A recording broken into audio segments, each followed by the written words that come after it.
Well, I'm not really angry as much as I thought it would be towards this game.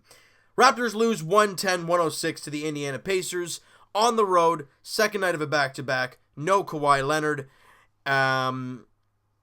It was going to be difficult. And yesterday's game, for the most part, was a grinded-out performance until late, where the Raptors kind of took a hold of the fourth quarter.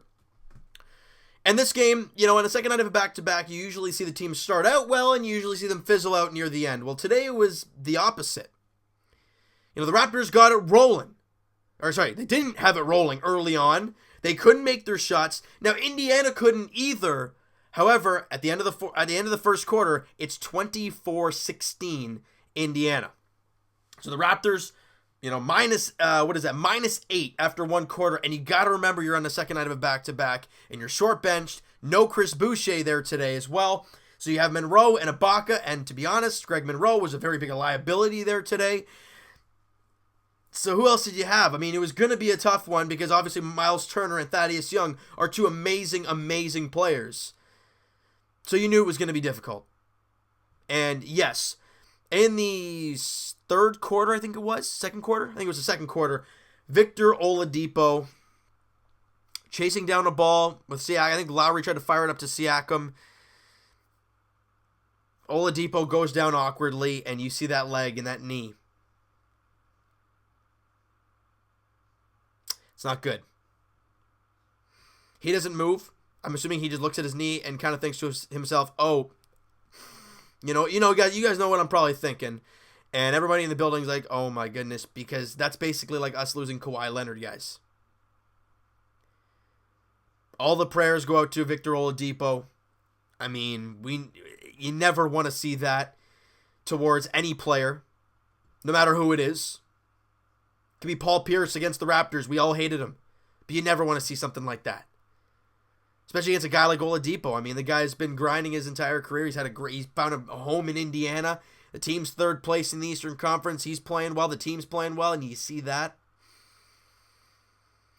And the Raptors do end up losing that second quarter as well, 35-31.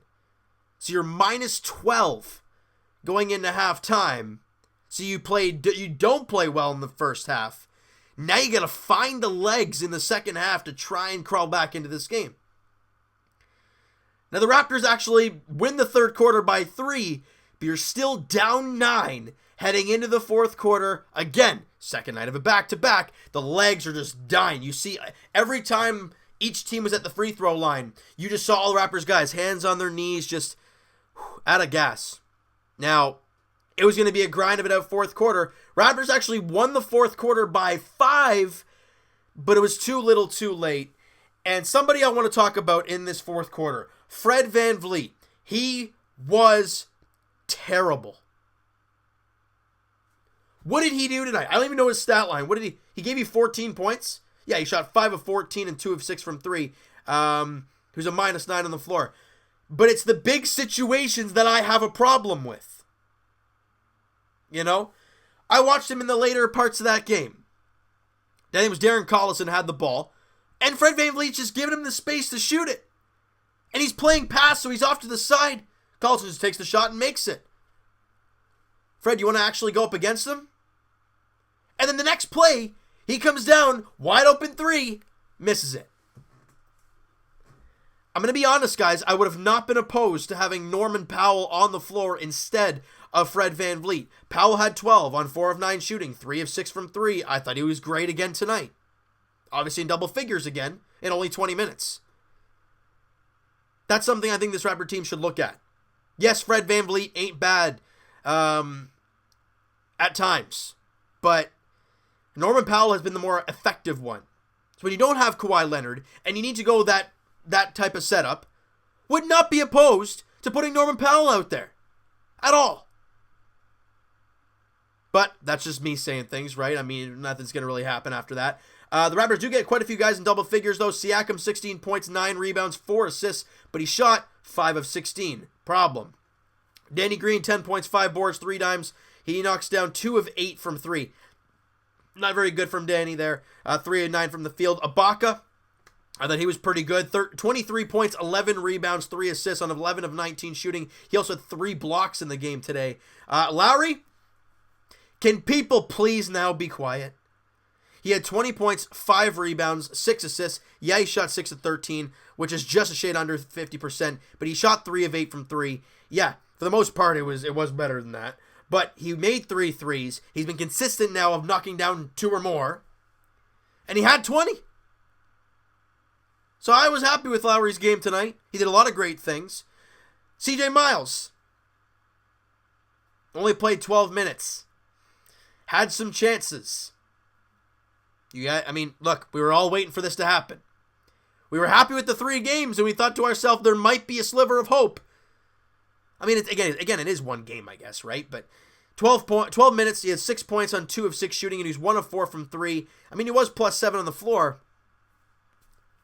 Not great from CJ Miles. I gotta say, though, Patrick McCaw, he didn't take a shot. Did he take a shot? He took 1 shot, missed it. I was impressed. Now, not in the offense, clearly, but the small things this guy did. He did have 5 rebounds and 2 assists as well. And one play specifically kind of comes in my mind. I think it was in the 3rd quarter, or maybe the early 4th, where, Ibaka's battling underneath the rebound. McCaw's there, but he's kind of just waiting for his chance to get in there. Sees his chance, grabs it quickly, and knows right away. Kick it to Kyle Lowry, to Norman Powell for 3, bang. And also diving for loose balls, the grindiness. I loved what I saw from Patrick McCaw tonight, guys, even though stats-wise, nothing special. I liked what I saw from Patrick McCaw. But the stats that jump out at us as really rough numbers, I felt like the rebounding category was a lot worse than it is. 48-45 in favor of the Pacers and 12-10 on the offensive glass in favor of the Pacers. It felt like a lot more. Thaddeus Young, though, 23 points, 15 rebounds. He was the deciding factor in the game there tonight.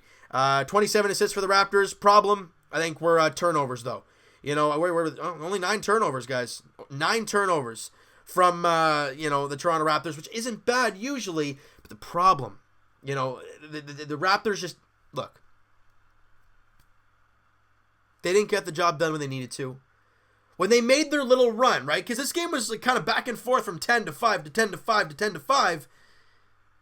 That was the problem, though. You're down 10. You're like, it sucks. You make a 3, you get a stop, you get another basket. All right, we're down to 5. And then they go on a 5-7-0 run, and it's like, there goes that. And it happened throughout most of the game at its entirety until the final, 4 minutes of the game. Now, I'm not angry about this loss because you won 3 straight before it, so fine. And Indiana is a good team. You were on the road in a very loud building. You don't have your best player. Ideally, they lost theirs kind of midway through the game. And you're on a second night of a back-to-back after a grinded-out win yesterday. So, fine. I'll give the Raptors the pass on this one. The big test is Friday. Off day tomorrow for the Raptors, obviously with the back-to-back there today. And then you take on the Houston Rockets in Houston, facing off against, I'm not even going to say one of the hottest player in the NBA. James Harden tonight against the New York Knicks, as of right now at least, with still 3.5 to play, has 51. Let's see. The Raptors with Kawhi Leonard, ideally he has shot 15 for 35, which is only 42%. Let's see if Kawhi and the Toronto Raptors can slow down James Harden a little bit. It's not going to be easy because he's a freak, but make it difficult. And if the Raptors can find a way to take on Houston in Houston and get the victory, it would be scrumptious. But we're going to have to wait and see how all of that plays out. All right? So you know what, guys? That is going to do it for this one. You guys enjoyed the video, and you guys really just kind of didn't really enjoy the game today because it was sloppy and choppy and kind of weird. Hit the like button. I do appreciate that. Hit the subscribe button if you guys have not already. Comment down below, guys. What'd you think of the game? What'd you like about the Raptors' performance? What'd you not like? I liked Kyle Lowry's play. I thought Ibaka was good, but I did not like Fred VanVleet. I thought Danny Green could have made a little bit more of an impact, but again, he can't do it on every single night.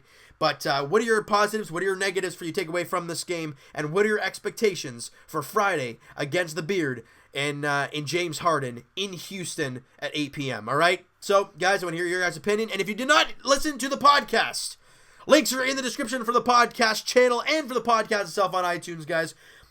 Season 2, Episode 4 was posted this afternoon, actually. So go check that out down below, guys. All the links are down there. Twitter is also down below. A follow-up, send me a DM, do all that great stuff, guys. And I will talk to you guys Leafs edition very shortly, as they're beating Washington 5-2 right now. How? I don't know, but we're going to have to break that down there a little bit later on tonight, guys.